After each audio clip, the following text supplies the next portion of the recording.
Buenas noches a todos los participantes a una nueva videoconferencia. Estamos iniciando el módulo 5 en Derecho Laboral. Nos encontramos con la doctora Lilian Giovanna González Soto. Ella fue abogado responsable legal de la unidad jurídica dentro del CDGES, asesora también dentro de la misma institución, responsable socio legal de la Casa de la Mujer en Sayari y Guarni, jefe departamental en Sucre en el Ministerio de Trabajo y Microempresa en el año 2002. Asimismo, realizó el cargo de defensor de oficio Tribunal Agrario Nacional.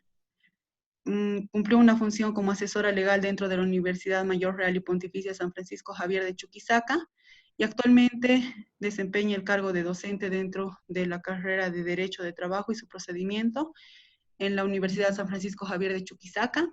Doctora, para nosotros es un placer poder contar con su participación en este módulo.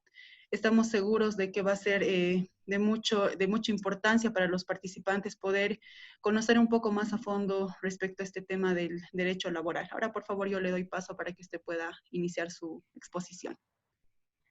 Muy buenas noches, el placer es más bien mío.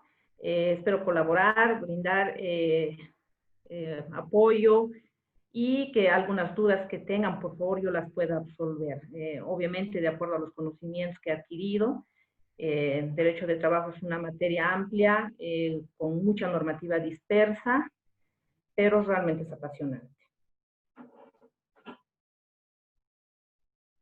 Muchas gracias, doctora. Voy a empezar a compartir, por favor, sus presentaciones para que usted pueda iniciar con la exposición. Claro que sí.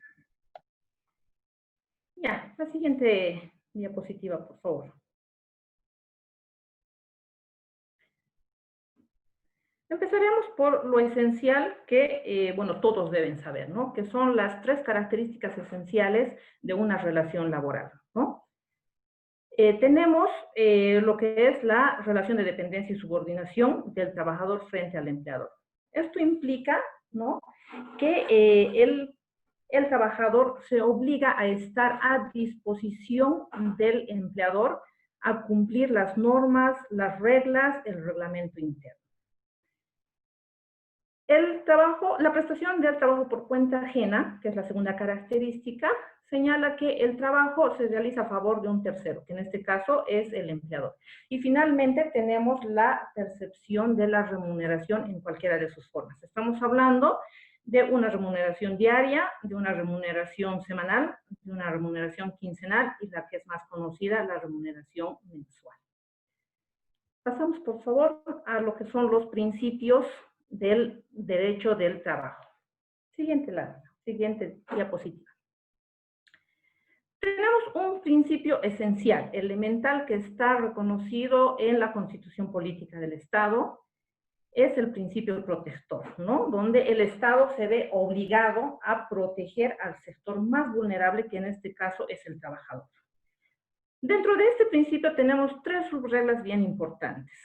Tenemos lo que es el indubio pro operario, que establece que en caso de la interpretación, en caso de duda de la interpretación de dos o más normas, se aplica siempre la norma más protectora o a favor del trabajador.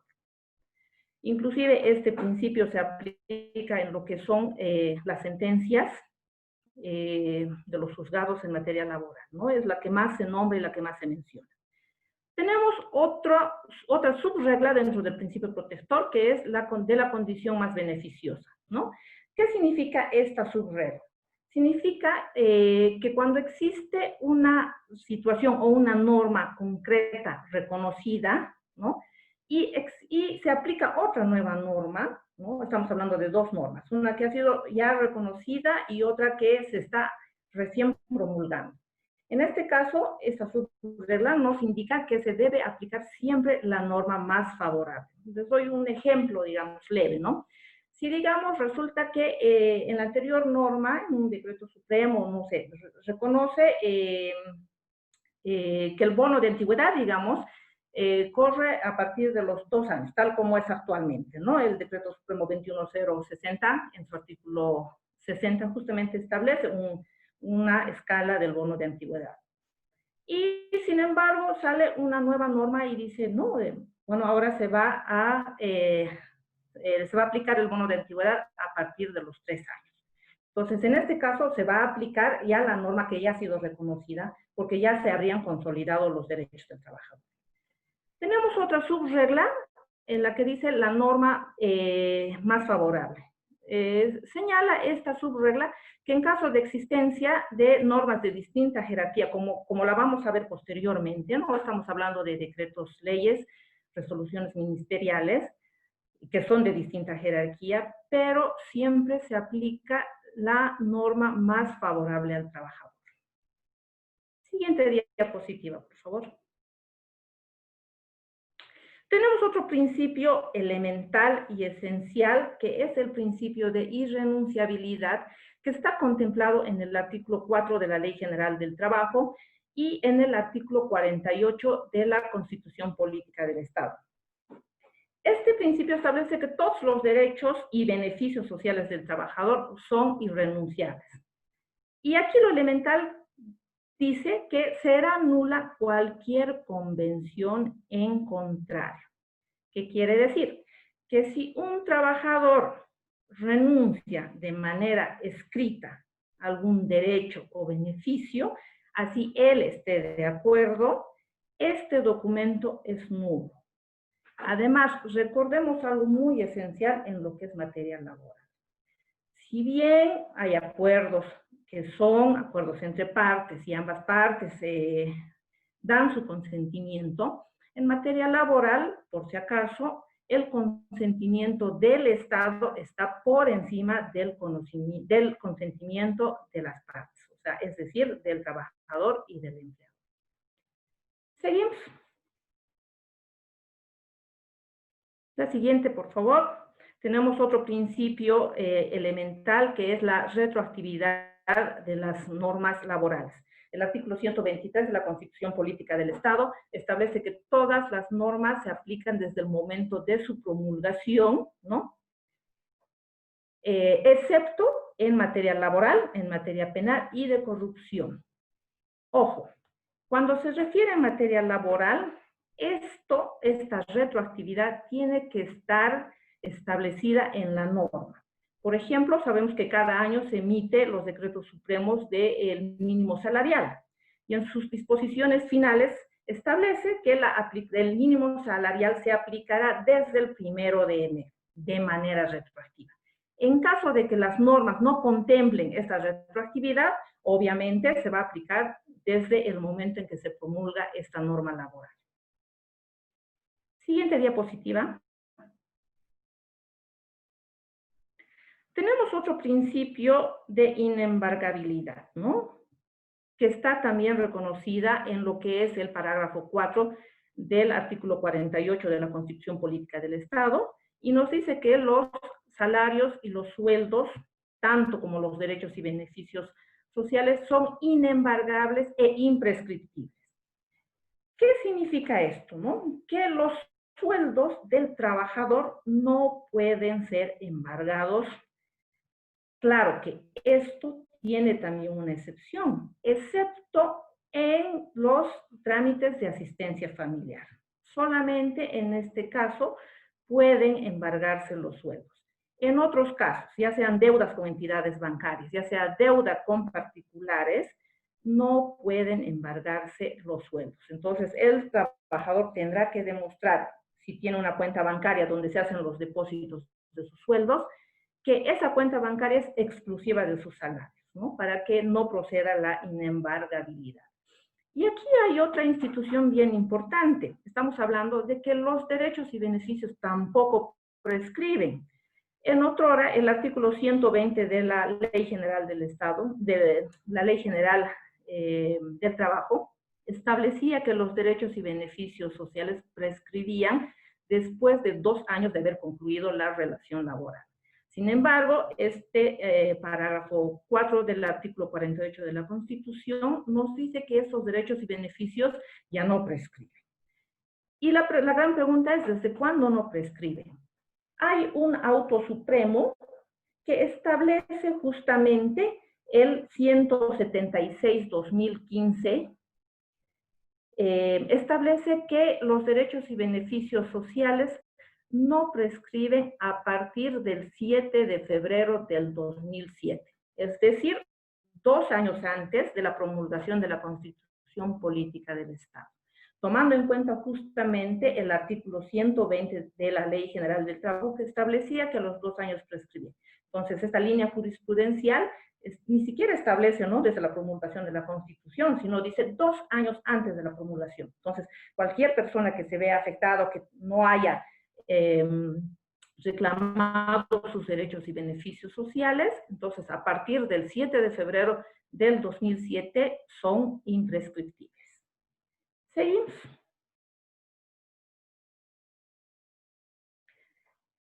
Otro principio elemental que es nuevo, ¿no?, que ha sido establecido, tanto el anterior como este, han sido establecidos en el Decreto Supremo 28699 del 1 de mayo del 2006, ¿no?, donde dice que se atribuye la más larga duración a la relación laboral. Justamente ese ha sido el motivo de este decreto, ¿no?, otorgar una estabilidad laboral al trabajador, ¿no?, y que tenga la más larga duración. Por eso lo esencial, lo ideal siempre es que se realicen contratos indefinidos, que luego los vamos a ver. Seguimos, por favor. Tenemos otro principio importante, que es el de la primacía de la realidad, ¿no? Este principio nos señala que prevalece la veracidad de los hechos a lo determinado por acuerdo de partes. ¿A qué se refiere este principio? Prácticamente a estos contratos que eran camuflados, a los llamados contratos civiles que realizaban los empleadores con el objetivo de no pagar los derechos y beneficios sociales, y lo único que cancelaban eran los sueldos. Sin embargo, este principio establece que si se demuestra que ese contrato era laboral, automáticamente ese contrato civil se convierte en un contrato laboral. Seguimos, por favor. Ahora sí, vámonos. Hemos terminado con lo que son los principios del derecho del trabajo, los más elementales. Bueno, hay otros, el de no discriminación, el de buena fe, pero estos son los esenciales que los aplicamos, ¿no? Luego nos vamos a lo que son los contratos de trabajo.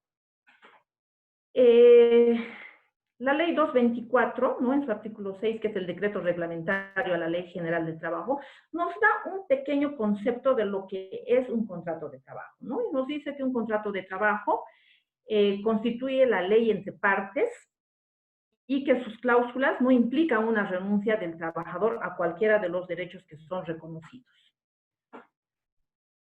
Seguimos, por favor. En base a este concepto, vamos a establecer y determinar las clases de contratos. Por si acaso, el artículo 12 de la Ley General del Trabajo establecía estos contratos que los vamos a ir viendo, ¿no? Sin embargo, este artículo 12 ha sido declarado inconstitucional mediante sentencia constitucional 009-2017. Si bien establecía este artículo 12 los contratos por tiempo, donde establecía los contratos indefinidos, los contratos a plazo fijo y los de obra, pero también establecía en este artículo los preavisos que ahora ya no se otorgan al trabajador.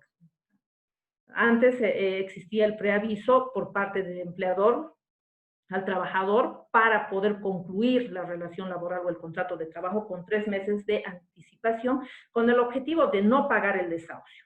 Y al revés, ¿no? O sea, el trabajador tenía que dar un preaviso con 1 mes de anticipación en el momento que decidía renunciar voluntariamente.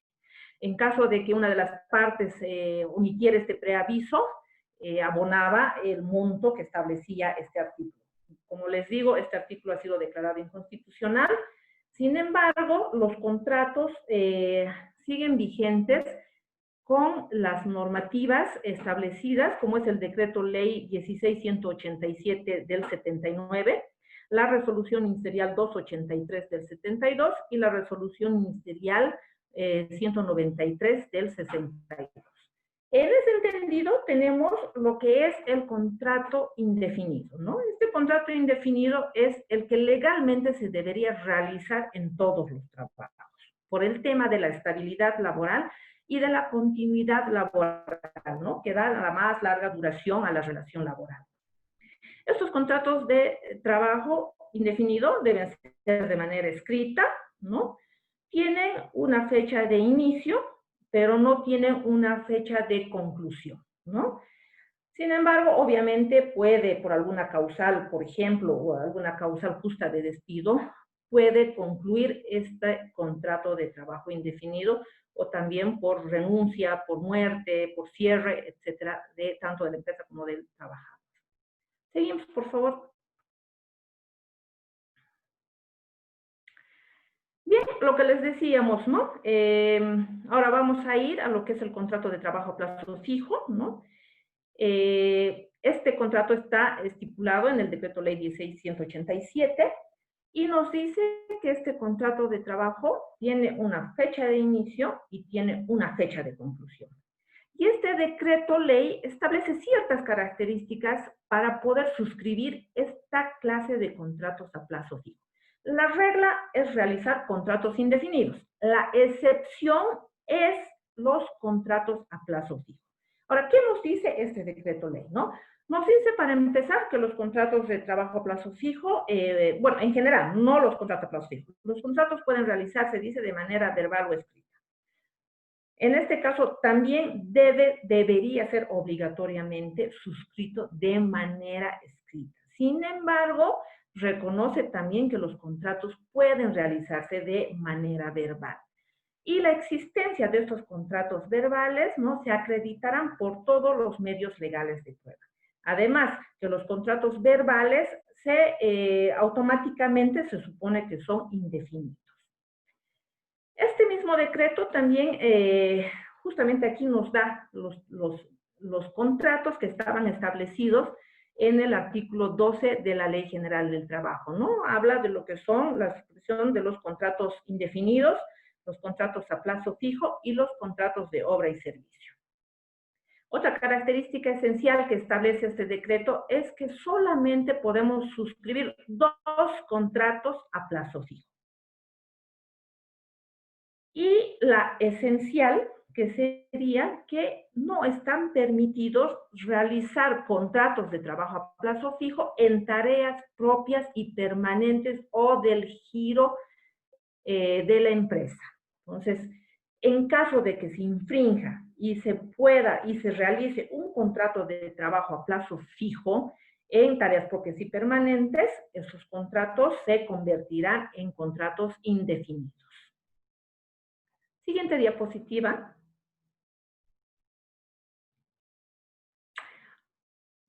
Hemos hablado de lo que son las tareas propias y permanentes de una empresa. Aquí vamos a establecer cuáles son esas tareas propias o en qué casos podemos suscribir contratos de trabajo a plazo fijo. Y aquí tenemos 2 opciones, ¿no? Primero tenemos en las tareas propias y no permanentes. ¿A qué nos referimos con las tareas propias y no permanentes?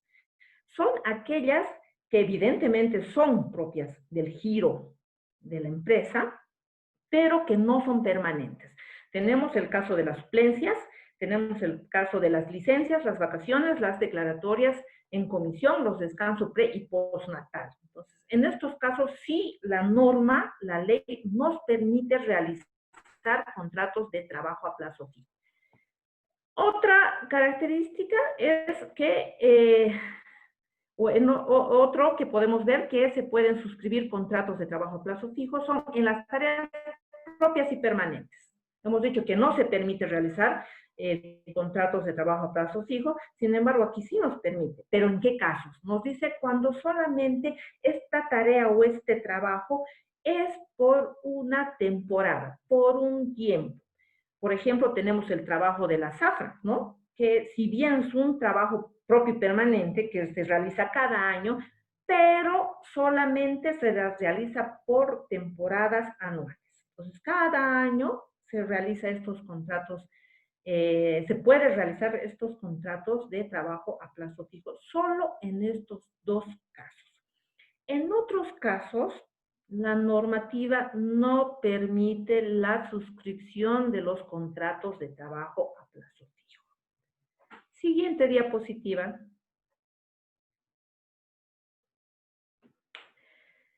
La resolución ministerial 283, les dije, tenemos 3 normativas que establecen estos contratos, ¿no? El decreto ley 1687, la resolución 283 que estamos viendo y la próxima resolución 193 que la vamos a ver.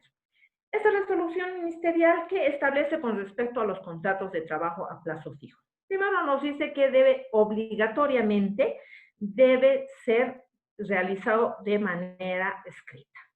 No puede ser un contrato verbal, porque como les decía, automáticamente este contrato verbal se determinaría que es un contrato indefinido. Y aquí nos dice también que este contrato de trabajo a plazo fijo no va a exceder de 1 año. Su duración va a ser solamente de 1 año y podrá ser renovado una sola vez. Entonces, podemos realizar 2 contratos. En caso de que existiese el tercer contrato, este tercer contrato se convierte en contrato indefinido. Otra figura, otra institución que establece en esta resolución es la tácita reconducción, ¿no? Que está establecida en el artículo 21 de la Ley General de Trabajo y también en la resolución ministerial 283, que nos dice que se produce la tácita reconducción cuando el contrato de trabajo a plazo fijo concluye, termina el plazo y el trabajo. Sin embargo, el trabajador continúa trabajando, continúa realizando sus labores, entonces se procede a la tácita reconducción y este contrato a plazo fijo se convierte en un contrato indefinido. Seguimos, por favor.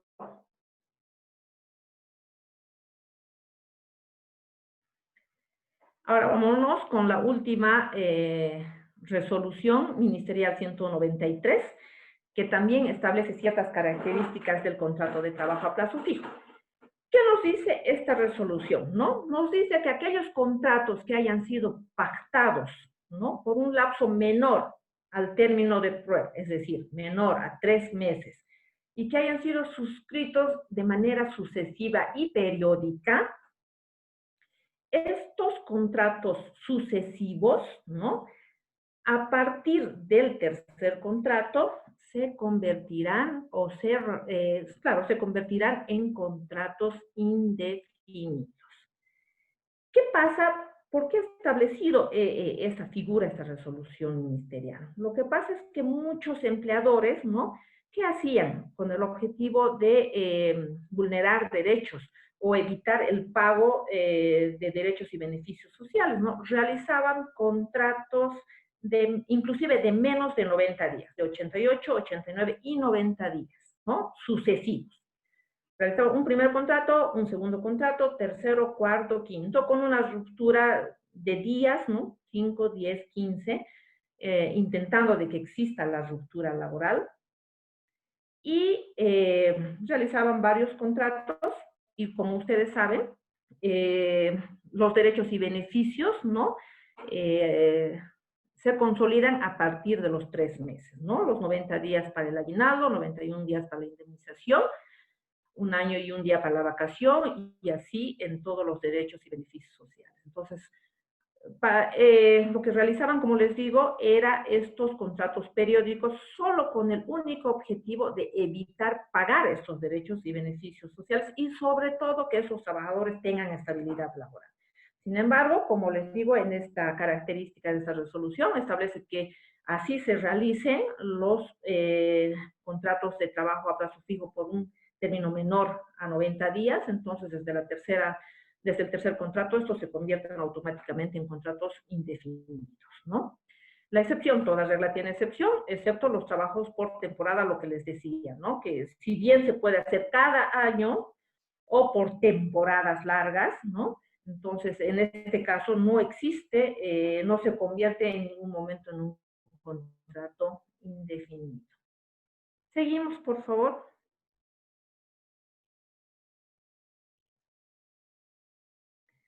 Ya, antes de entrar a lo que es el contrato de obra, vamos a establecer otras características de lo que es los contratos de trabajo a plazo fijo, ¿no? Para empezar, todos los contratos, absolutamente todos los que estamos viendo, tienen que ser refrendados en el Ministerio de Trabajo, de acuerdo al artículo 22 de la Ley General del Trabajo, ¿no? En los contratos a plazo fijo, una vez que se concluya el trabajo, el plazo, ya sea de, no sé, desde un mes hasta un año, que es la máxima duración que debe tener un contrato de trabajo a plazo fijo, se deben cancelar todos los derechos y beneficios sociales que corresponda por el tiempo de trabajo. Estamos hablando en los contratos a plazo fijo, si la duración de estos son de un año, se tendrá que pagar, pues, obviamente los sueldos de cada mes, se tendrá que pagar un sueldo por el aguinaldo, ¿no? Un sueldo por año, y se tendrá que pagar la indemnización. Otra cuestionante que se hace lo que les hablaba, ¿no? ¿Cómo podemos determinar una ruptura laboral entre un contrato a plazo fijo y otro, ¿no? Porque si se dan cuenta, en la normativa aquí no establece, nos dice a partir del tercer contrato es indefinido y no habla de rupturas. ¿Qué pasa si yo, digamos, le hago un contrato a plazo fijo de 3, 4 meses y después de un año le hago otro contrato? O sea, la pregunta, la cuestionante es, ¿habrá continuidad? O si yo le hago un contrato, o estos que estábamos señalando, periódicos, con una ruptura de 10, 15, 30 días, y aquí la anterior norma nos decía, ¿no?, que se convertían automáticamente en contratos indefinidos. Ojo, aquí, si bien no establece específicamente esta resolución, sin embargo, la jurisprudencia ha establecido que para que exista ruptura laboral entre un contrato de trabajo a plazo fijo y otro, tiene que pasar por menos más de 3 meses para que exista esta ruptura laboral y no haya no exista la continuidad entre uno y otro contrato.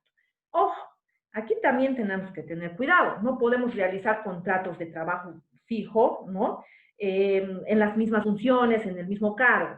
Si vamos nosotros a contratar y vamos a proceder con una ruptura laboral, contratamos al mismo trabajador, tendremos que contratar, pues, para otras funciones, para otro cargo, con otra remuneración, ¿no? Para que no exista este contrato de trabajo a plazo fijo en tareas propias.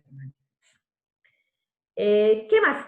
Los contratos, esta conversión de los contratos plazo fijo, por si acaso, ¿no?, lo que decimos que a partir del tercer contrato se convierten en contratos indefinidos, solamente se realiza o se opera en las empresas y en las entidades privadas, no así en las entidades públicas. Como sabrán, también en la gobernación, alcaldía, los que están amparados bajo el estatuto del funcionario público, realizan también, pues, contratos de trabajo a plazo fijo, ¿no?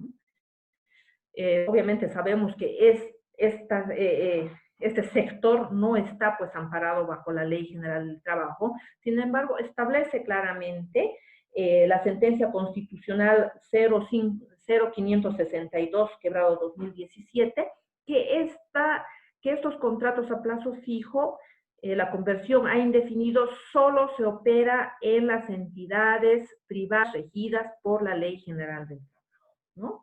Eso sería todo en cuestión de lo que son los contratos privados. Los contratos a plazo fijo. Vámonos ahora con lo que son los contratos de obra o servicios. Estos contratos, por favor, uno anterior, estamos todavía en los contratos de obra o servicio. Una diapositiva anterior, por favor, ¿no? Con esto terminamos lo que son los contratos por tiempo. Este contrato de trabajo de obra o servicios, ¿no?, establece, generalmente se da en los trabajos de construcción. Ojo, estamos hablando siempre y cuando estos trabajos de construcción o el trabajo realizado en los trabajos de obra o servicios tengan las características de una relación laboral que hemos mencionado. Es decir, la relación de dependencia y subordinación, el trabajo por cuenta ajena y la remuneración en cualquiera de sus formas. Solamente en esos ampara la ley, cuando tenga estas características de relación laboral, ampara la ley a los contratos de trabajo de obra o servicios, ¿no? ¿Cuáles son las características de estos contratos? Primero, que son temporales, ¿no? Su duración es incierta, evidente. Una obra puede durar, no sé, de 6 meses a 3 años. Sin embargo, no se aplicaría lo que establece para los contratos a plazo fijo, ¿no? Que dice que no pueden sobrepasar más de un año la suscripción de un contrato. Tiene una terminación de la obra, ¿no? Y tiene, o sea, empieza una obra y tiene que concluir, así sea en 1, 2 o 3 años, ¿no? Entonces, podemos decir en otras palabras que es un plazo cierto, pero no determinado. Seguimos, por favor. Ahora sí, vámonos a otro tipo de contrato, que es el de aprendizaje, ¿no? Este contrato de aprendizaje se refiere prácticamente a que el empleador se convierte en un maestro, ¿no? Es aquella persona que enseña a otra persona a un oficio o industria, ¿no? Para que pueda aprender y con eso pueda hacer su fuente de trabajo, ¿no? ¿Cuáles son las características de este contrato de aprendizaje? Para empezar, es una forma especial de contrato, ¿no? Un acuerdo entre partes. En estos contratos de aprendizaje no existe salario, sin embargo, el empleador tiene la obligación de sustentar, no sé, puede ser en transporte, puede ser en alimentación, ¿no? Tiene esa obligación. Si bien no va a pagar por enseñar o por el trabajo que está realizando, pero de manera de aprendizaje, entonces tiene que colaborar de una u otra forma, ¿no? No existe una relación de dependencia, no hay las características de la relación laboral, es decir, que esta persona que va a ir a aprender no está obligado a tener un horario, a acatar órdenes, etc. Más al contrario, él está yendo a aprender un oficio, ¿no? Y algo importante también, que este contrato de aprendizaje no podrá pactarse por más de 2 años. Entonces, el tiempo máximo para este contrato o su duración es solamente de 2 años. Seguimos.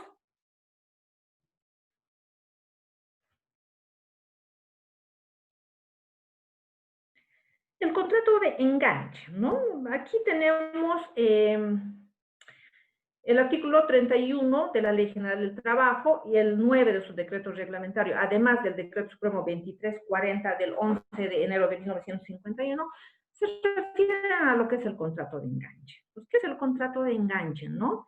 Tiene el objeto la contratación de trabajadores por una persona distinta al empleador. Pues a este se le denomina el enganchador, ¿no? Para que pueda trasladar a los trabajadores de un lugar a otro. ¿Cuáles son las características? Para empezar, el Estado solamente podía actuar como enganchador, ¿no? Este servicio del enganche era gratuito, o es gratuito, y sobre todo que es de un lugar a otro. Además, ese decreto supremo 2340 establece que cuando el lugar de residencia del trabajador y del trabajo al cual va a ser contratado, si pasa de más de 100 kilómetros, ¿no? El patrono sufragará todos los gastos de viaje, de ida, vuelta, alimentación e inclusive vivienda. Sin embargo, el artículo 25 de la Ley Integral contra la Trata y Tráfico de Personas, ¿no? Permite, da acceso a que también las agencias privadas de empleo puedan también ser un tipo enganchadores, ¿no? Da la opción para que estas empresas puedan contratar a los trabajadores de un lugar a otro. Siguiente diapositiva, por favor. El contrato a domicilio. Este es un contrato atípico que lo vamos a ver ya cuando veamos el teletrabajo, ¿no? ¿Qué es el contrato a domicilio? Dice, es aquel que es realizado por una persona dentro de un núcleo familiar, a cambio de una remuneración y en su propio domicilio. Por eso se denomina un contrato a domicilio. Las características de este contrato a domicilio son, ¿no?, que se puede realizar en el domicilio, ¿no? No está sujeto a una jornada laboral, la remuneración es por obra realizada, tampoco tiene un salario mínimo, o sea, no es obligación pagar un salario mínimo, y el trabajador tiene el tiempo libre para realizar esta obra. ¿Cuáles son estos tipos de contratos a domicilio? Por ejemplo, tejidos, ¿no? Contratan para realizar tejidos de ropa, ¿no? Entonces el núcleo familiar trabaja en este tejido de ropas y se le paga prácticamente por producto o destajo, si quieren, ¿no? Ese es el contrato a domicilio. Seguimos, por favor.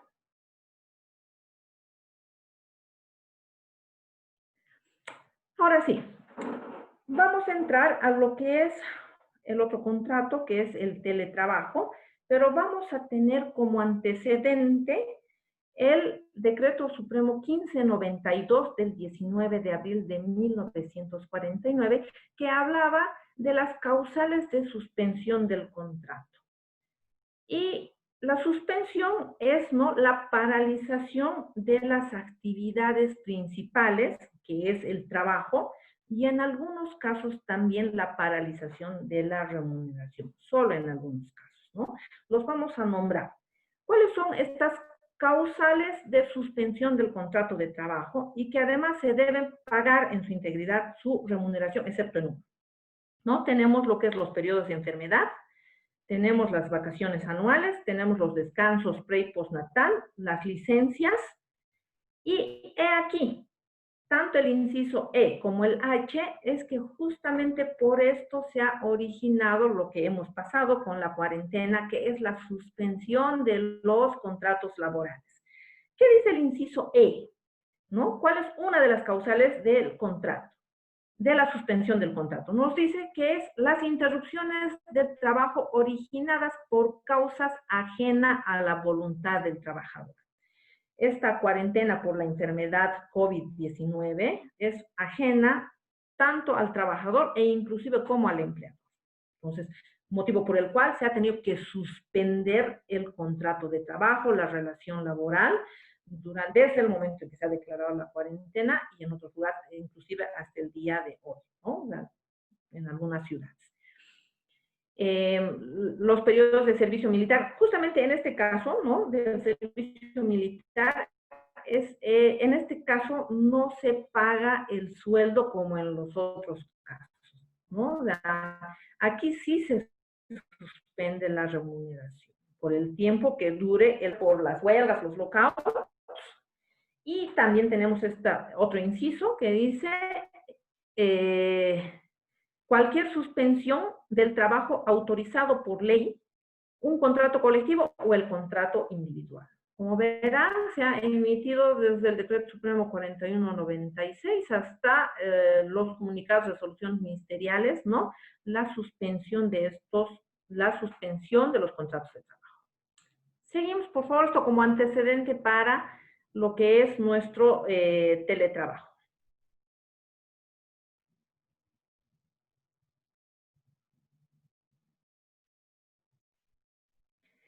En ese sentido, con esta suspensión las causales de suspensión del contrato de trabajo, tenemos normativa que ha establecido en esta cuarentena, lo que les decía.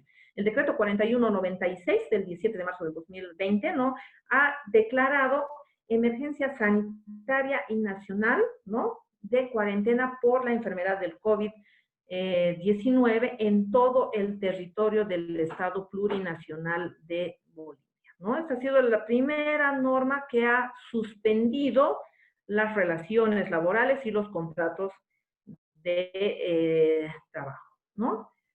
Luego tenemos el Decreto Supremo 4190, antes.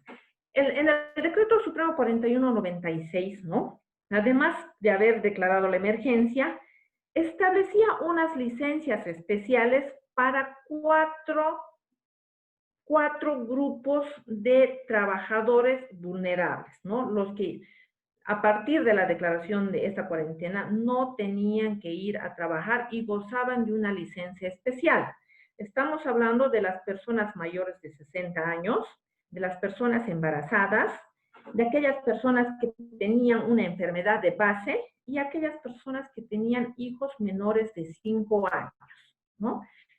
Ese decreto establecía que ellos gozaban de una licencia especial con goce de haberes. Sin embargo, ese artículo ha sido dejado sin efecto, ha sido derogado por el Decreto Supremo 4199, ¿no? Que justamente pasamos a ver ahorita, ¿no? Que deroga las licencias especiales establecidas, las que les he mencionado, ¿no? Y lo importante de este Decreto Supremo 4199 establece el derecho de pagos de salarios durante la cuarentena, es decir, durante esa suspensión de la relación laboral y del contrato de trabajo. En base a ese Decreto Supremo se emiten dos comunicados. El comunicado 14-2020 del 8 de abril del 2020, que establece la estabilidad laboral de todos los funcionarios públicos y privados del Estado Plurinacional de Bolivia. Es decir, que durante la duración de esta cuarentena no pueden ser despedidos de sus fuentes laborales. Obviamente tiene su excepción, siempre y cuando no incurran en las causales justas de despido establecidas en el artículo 16 de la Ley General del Trabajo y el artículo 9 de su decreto reglamentario. Reitera este comunicado que, bueno, tiene derecho a sus sueldos, a la estabilidad laboral y a la prohibición de los despidos. En base a estos otros dos, el Decreto Supremo 4199 y este comunicado 14-2020, también emana o se promulga otro comunicado, el número 26, ¿no? Estos comunicados, por si acaso, son del Ministerio de Trabajo, Empleo y Previsión Social. Este comunicado 26 establece el pago de los sueldos de las trabajadoras del hogar durante todo este periodo. Además del pago de sueldos, también establece el pago de sus derechos y beneficios, como ser la indemnización y otros derechos que tengan este sector de las trabajadoras del hogar. Es decir, que normalmente de ellas, al igual que los demás trabajadores, tanto funcionarios públicos y privados, se les debe cancelar su sueldo durante este tiempo, ¿no? Y además el empleador se ve obligado o está obligado a otorgar las medidas de bioseguridad a este sector de las trabajadoras del hogar. Seguimos, por favor, ahora sí entramos a lo que es, en base a estos antecedentes, vámonos con lo que ya vamos entrando a lo que es el teletrabajo, ¿no? Tenemos un auto supremo, bien importante, bien interesante. Este auto supremo, el número 572 del 2015, del 19 de agosto del 2015, es un proceso laboral que interpone un trabajador que pide al juez que se le pague el mínimo salarial por 4 horas de trabajo. Si nosotros revisamos nuestra Ley General del Trabajo y su decreto reglamentario, no establece en ninguna parte una jornada de medio tiempo, como es en el caso de los médicos, por ejemplo. En el caso de los médicos, en sus normativas se establece que ellos tienen 6 horas tiempo completo y 3 horas medio tiempo. Sin embargo, nuestra Ley General del Trabajo no establece y no solamente nos dice que tenemos una jornada laboral de 8 horas diarias y 48 semanales, pero en ninguna parte indica un medio tiempo o por horas. Justamente en base a esa solicitud que ha realizado este trabajador para que se le pague por 4 horas el mínimo salarial, es que ha determinado, ¿no?, este auto supremo y ha establecido las relaciones laborales atípicas, ¿no? Y nos menciona que dentro de estas relaciones laborales atípicas tenemos el trabajo al domicilio, el trabajo parcial, justamente lo que les estaba indicando, y también hace mención inclusive a los docentes de la universidad, y habla de que a ellos se les cancela, por ejemplo, por hora, ¿no? Entonces también es una relación laboral atípica.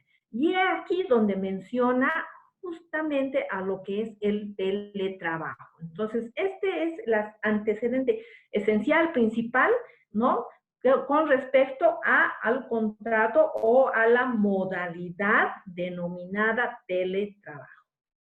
Seguimos, por favor.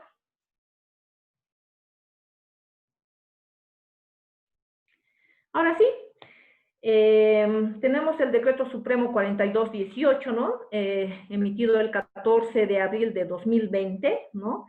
Donde justamente establece el teletrabajo, ¿no? Incorpora esta nueva modalidad de trabajo en Bolivia, pese a que hemos tenido un antecedente del 2015 con esta sentencia, con este auto supremo, perdón. Sin embargo, aquí ya está regulando, ya está normando mediante un decreto supremo, ¿no? ¿Y cuál es el objetivo de este decreto supremo, no? Nos dice primero que es regular el teletrabajo, ¿no? Y la característica esencial de este teletrabajo es la utilización de las tecnologías de la información y comunicación denominadas TIC. ¿Qué significa esto? Que el trabajador puede realizar su trabajo, ¿no? De manera no presencial, es decir, en su domicilio. Esa es otra característica esencial del teletrabajo, ¿no? Otra característica que nos dice que el teletrabajo puede ser permanente o temporal, ¿no? ¿A qué nos referimos con permanente y temporal, ¿no? Permanente nos referimos a que si bien alguna empresa va a optar en que esta persona va a teletrabajar, entonces se tendrá que hacer el trabajo de manera permanente. Y temporal o temporal, que solamente será este teletrabajo durante la cuarentena, el tiempo que dure la cuarentena. Este mismo decreto supremo, ¿no? Deroga lo que es el artículo 4 del decreto reglamentario de la Ley General del Trabajo, que se refería justamente al trabajo en el domicilio, ¿no? Y que nos decía, no se considera empleados, ¿no? A los que presten servicios desde sus domicilios sin concurrir cotidianamente a las del patrono, y aquellos cuyos servicios sean discontinuos. Entonces, prácticamente esto se ha dejado sin efecto, porque obviamente ahora sí se puede trabajar desde el domicilio, insisto, ¿no? Siempre y cuando haya las características de una relación laboral, porque hemos visto que también existe un contrato a domicilio, pero que no tiene las características de una relación laboral. En este caso, obviamente, tiene las características, sin embargo, se deroga este artículo y sí se puede trabajar desde el domicilio y se constituye en un teletrabajo y el trabajador en un teletrabajador. Seguimos. ¿Cuáles son las obligaciones del teletrabajador, ¿no? Que este decreto Supremo 4218 establece ciertas condiciones y obligaciones que debe tener esta persona que va a teletrabajar y se va a constituir en un teletrabajador, ¿no? Primero nos dice que debe cumplir con todos los protocolos de seguridad, ¿no? Y obviamente debe resguardar sobre todo la información, ¿no? Que es obtenida en los equipos informáticos. Permitir al empleador el libre acceso a la información, es decir, que puede permitir el teletrabajador que el empleador pueda ver la información de su máquina o su computadora.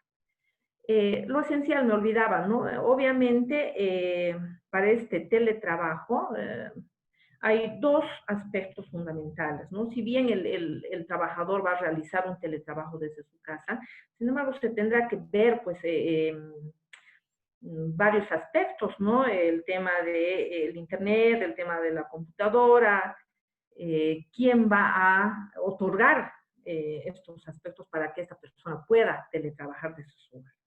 Lo vamos a ver de un rato, pero seguimos. También nos dice que en caso de que el equipo o el software sufra algún daño o extravío, robo, destrucción, el teletrabajador tiene la obligación de informar este aspecto en 24 horas.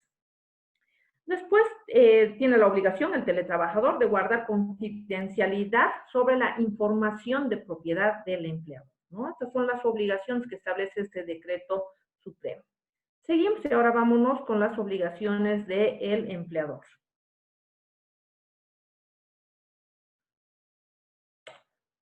Las obligaciones del empleador con respecto al teletrabajador, ¿no? Primero debe garantizar la protección de los datos usados y procesados, informar al trabajador las restricciones del uso de los equipos, proveer la instalación de software, hardware, lo que les decía. O sea, ¿quién está obligado a dotar, ¿no?, para que se pueda desempeñar como teletrabajador? Obviamente es el empleador, ¿no? En caso de que no pueda otorgar, entonces, y el teletrabajador deba realizar su trabajo con su computadora, podrá haber un acuerdo entre partes para ver quién va a otorgar o pagar el internet, ¿no? Ya que no va a cubrir con lo que son los equipos, ¿no? Pero eso será pues un acuerdo entre partes, ¿no? ¿Qué obligación tiene el empleador? De, obviamente, otorgar un apoyo técnico y sobre todo, obviamente, de capacitar el trabajo que va a realizar desde un equipo, ¿no? Proteger los datos, propiedad intelectual, seguridad, la información, lo que les decía, y las condiciones de seguridad y salud de trabajo. Todo esto, o sea, todos estos aspectos mientras dure la cuarentena. Sin embargo, habrá empresas, ¿no?, o empleadores que puedan realizar un teletrabajo permanente, ¿no? Y ahí ya cambiarían muchas condiciones. Para empezar, tendría que emitirse otras normativas donde puedan especificar el tema de lo que son la jornada laboral, horas extras, licencias, ver la manera de cómo va a ser un seguimiento continuo a ese trabajo, entonces aspectos que no están contemplados en este decreto supremo 4218 y tampoco en su reglamentación, no están contemplados. Entonces, si un empleador o una empresa optaría por un teletrabajo permanente, tendría todavía que reglamentarse muchos aspectos porque realmente tiene muchos vacíos. Como es algo nuevo este teletrabajo en Bolivia, entonces lastimosamente nosotros no hemos estado preparados y nos ha agarrado, en otras palabras, en curva, si quieren, ¿no? O sea, en un momento que nadie se lo esperaba. Sin embargo, hemos tenido que sí o sí acudir a esta modalidad de teletrabajar en muchas empresas para que el trabajo para que continúe y, bueno, no se perjudique al empleador y a la empresa. Seguimos, por favor. Ahora vámonos a lo que es la reglamentación del teletrabajo.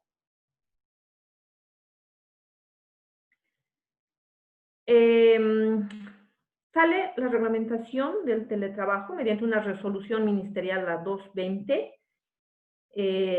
emitido por el Ministerio de Trabajo, Empleo y Previsión Social, ¿no? Y aquí nos da ciertas características y ciertos aspectos para reglamentar el teletrabajo establecido en el Decreto Supremo 4218. ¿Qué nos dice? Para empezar, nos dice que es una modalidad especial de relación laboral, lo que les decía, ¿no? Lo que decía ese auto supremo 572, que decía que es una modalidad, un contrato atípico, no común, no está establecido en esta Ley General del Trabajo, ¿no? Entonces, esta reglamentación establece justamente que es algo especial, es un contrato muy especial, ¿no?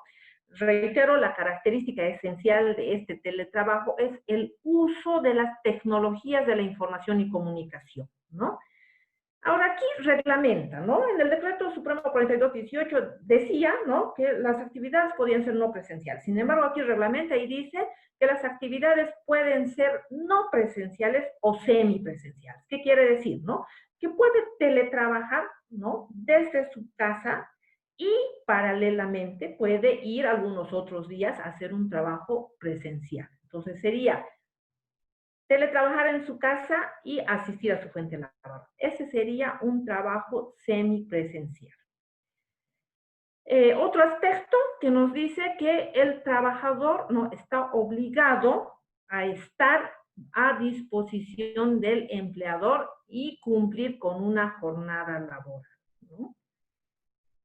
Luego vamos a ver cuáles serán las jornadas. También establece que las actividades del teletrabajador estarán sujetas, obviamente, al control y monitoreo y supervisión por parte del empleador, ¿no?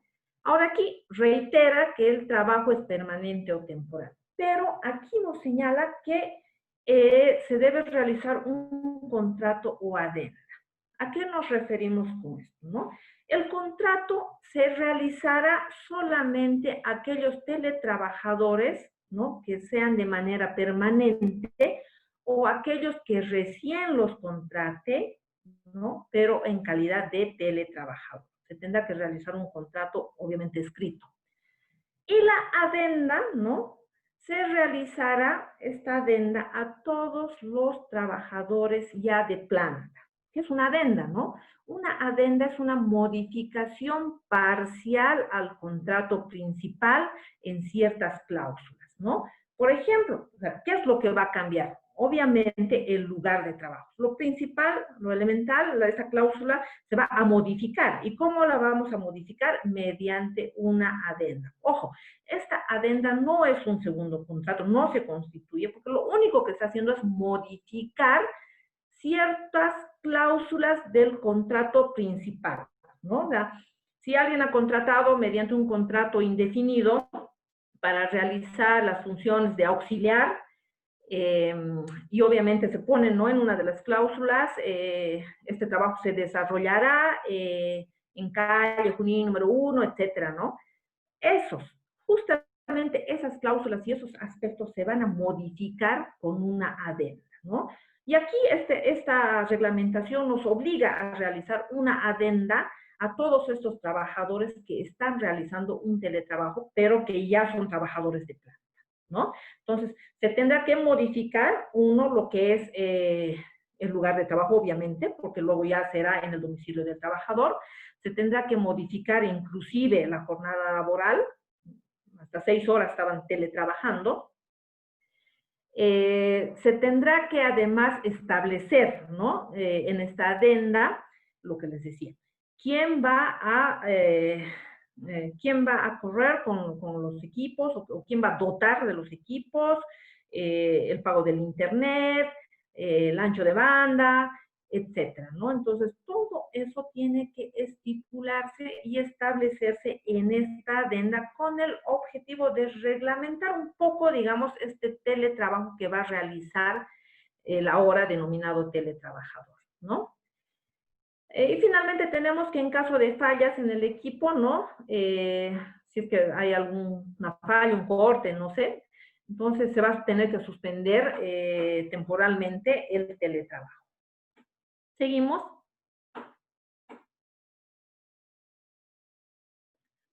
Ahora sí, otras normativas que se han emitido durante lo que es la cuarentena y que además nos interesa porque tenemos que ver el tema de vacaciones, licencias y otros derechos que tiene el trabajador durante este tiempo de tanto de suspensión en unos casos y en otros casos en las personas que ya están teletrabajando, ¿no? La resolución ministerial 229 del 18 de mayo del 2020 ya establece y norma lo que son las licencias durante justamente lo que les decía, la cuarentena, ¿no? Y lo que les mencionaba también antes, y el grupo de riesgo, que era, ¿no?, para cuatro grupos de personas vulnerables, ahora se reduce a 3, ¿no? Y nos establece que las licencias especiales que han sido derogadas nuevamente vuelven con esta resolución ministerial, ¿no? Y nos dice que en caso de ser inviable, dice, la modalidad del teletrabajo, que no puedan realizar el teletrabajo estas personas, ¿no? Y que no gocen o no tengan, perdón, vacaciones acumuladas, ¿no? Los trabajadores del sector público y privado gozarán de licencias especiales remuneradas, ¿no? ¿Quiénes son estas personas? ¿No? Son las personas mayores de 65 años. El Decreto Supremo 4196 establecía que eran las personas mayores de 60. Aquí ahora aumenta 5 años más y nos dice que son las personas mayores de 65 años. Reitera que son las mujeres embarazadas y las personas con patología de bases crónicas. En este caso, obviamente, tendrá que presentar el certificado médico para establecer que tiene una patología de base crónica, ¿no? Ahora, ¿qué pasa con este sector de trabajadores, no? Si es que no pueden teletrabajar, entonces tendrá que dárseles vacaciones durante todo este tiempo, ¿no? Para que no puedan acudir a sus fuentes laborales. Y aquí dice, ¿no? O sea, prácticamente, si se dan cuenta, están obligando a gozar de vacaciones al trabajador. Obviamente la ley también permite, porque dice que el empleador tiene que realizar un rol de turnos para que el trabajador goce de vacaciones. Y aquí prácticamente está obligando a gozar de vacaciones a este sector, ¿no? Que no pueden teletrabajar, ¿no? Sí es inviable el teletrabajo. En caso de que no tengan las vacaciones y que se les haya acabado, ¿no? O que ya no tengan ni un saldo, digamos, ni un día más para gozar de vacaciones, entonces se les dará las licencias especiales remuneradas. En ninguna parte dice que este tiempo de licencias que sean otorgados van a ser reemplazados, ¿no? Posiblemente de un acuerdo entre partes pueda hacer que ellos puedan recompensar toda esta licencia con goce de haberes, con algún trabajo de alguna hora extra. Eso me imagino que ya va a ser un acuerdo entre partes, ¿no? Porque no sabemos cuánto va a durar tampoco esta cuarentena, y mucho menos si este sector vulnerable va a poder ir a trabajar, porque sabemos que son los más afectados con esta enfermedad del COVID, justamente este sector vulnerable de trabajadores. Seguimos.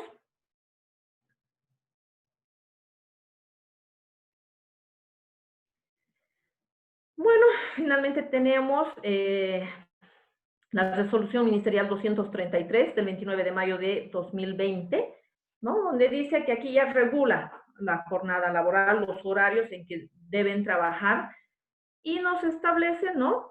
En el sector público y privado, que a partir del 1 de junio establece la siguiente jornada, ¿no? En aquellas ciudades o departamentos que tienen el riesgo alto del coronavirus, ¿no? Existirá la suspensión completa de todas las actividades públicas y privadas en todo el territorio del Estado Plurinacional de Bolivia. Después nos establece que aquellas ciudades y departamentos que están en riesgo medio, ¿no? Tendrán un horario continuo de 6 horas de lunes a viernes, ¿no? Y estas 6 horas tendrá que ser desde las 5 de la mañana hasta las 6 de la tarde. A partir de las 6 de la tarde ya saben que nadie puede estar en las calles, ¿no? Y finalmente tenemos en aquellas condiciones de riesgo moderado, ¿no? Establece la jornada normal, que está establecida en el artículo 46 de la Ley General del Trabajo, que nos establece una jornada de 8 horas. Solo que aquí el trabajo es continuo y de lunes a viernes, porque además sabemos que los sábados y domingos tampoco existe, la gente no puede salir, ni las personas, ni los vehículos, ¿no? Y también establece, ¿no?, que este horario, estas 8 horas, será desde las 5 de la mañana hasta las 6 de la tarde, ¿no? Esto es en cuanto a lo que se refiere a lo que es las licencias, las vacaciones y todos los aspectos referidos a lo que es el teletrabajo y lo que está pasando en lo que es esta época que nos ha tocado vivir lastimosamente, que es, bueno, esta enfermedad que está azotando a nivel mundial, ¿no? Y los aspectos laborales que nos incumben nos ayudarán. Espero les haya servido.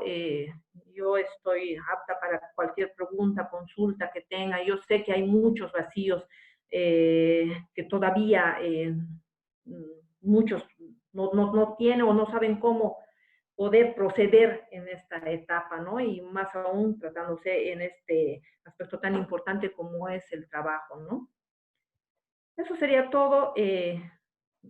Como les digo, dispuesta a absolver algunas interrogantes, tal vez algo que no hayan entendido. Muchas gracias.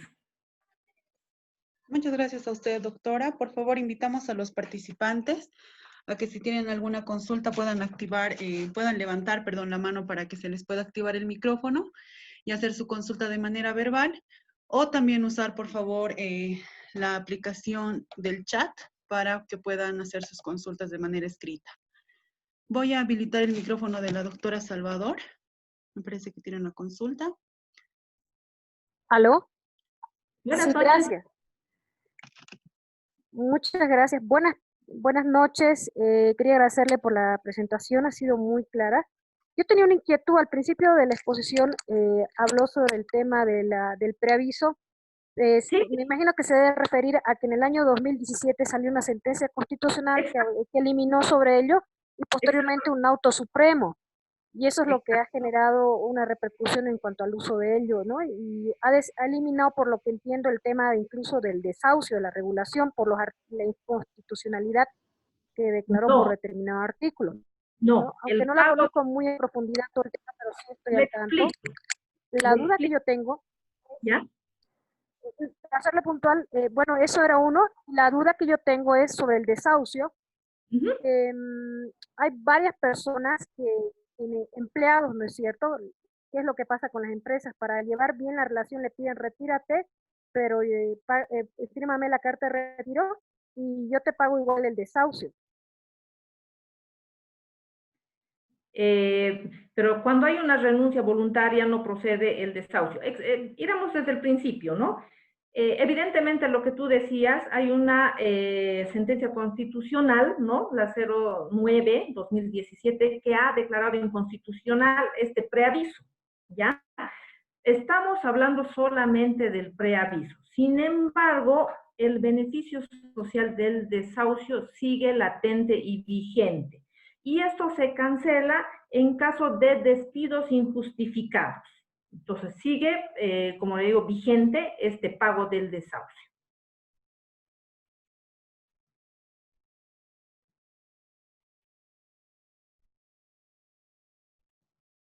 Aló, buenas noches. Me va a disculpar, mi internet falló y bueno, me salió de la conexión y no la escuché. No se preocupe, voy a volver a reiterar, ¿no? Le Gracias. decía, le decía, es evidente que una sentencia constitucional, la 009/2017, ha declarado inconstitucional el artículo 12, pero referido solamente al preaviso. O sea, actualmente ya no existe un preaviso, ¿ya? El trabajador ya no puede despedir con 3 meses de anticipación, porque lo que hacía esto era despedir y evitar el pago del desahucio. Sin embargo, el desahucio sigue latente, pero solamente se aplica en caso de despidos injustificados que no estén en el artículo 16 de la Ley General del Trabajo y el artículo 9 de su decreto reglamentario. El mismo decreto, el 3770, que ha sido emitido el 2019, establece justamente este extremo, ¿no? Que ya no existen los preavisos y que, pero sin embargo, existe el pago del desahucio. Muchas gracias, doctora. Me parece que la doctora Salvador, ahí está. ¿Me has Gracias. desconectado? Sí, sí, ya me conecté, ya ahora le dije que por favor lo repita, la he escuchado completamente, muchísimas gracias. Entonces, sí, yo siempre hemos sabido que el desahucio se paga en el caso de que sea un Despido despido justificado. Sí, eh, correcto, ¿no eh, es cierto? Pero también exacto. se opera, digamos, no con la denominación de desahucio, sino que cuando hacen el finiquito por otros conceptos, ni siquiera lo ponen, cuando es un retiro voluntario y el No, empleador lo hace no, voluntariamente por un tema de negociación. no. El desahucio solamente se paga en despidos injustificados. No hay negociaciones porque sabemos que los derechos y beneficios son irrenunciables.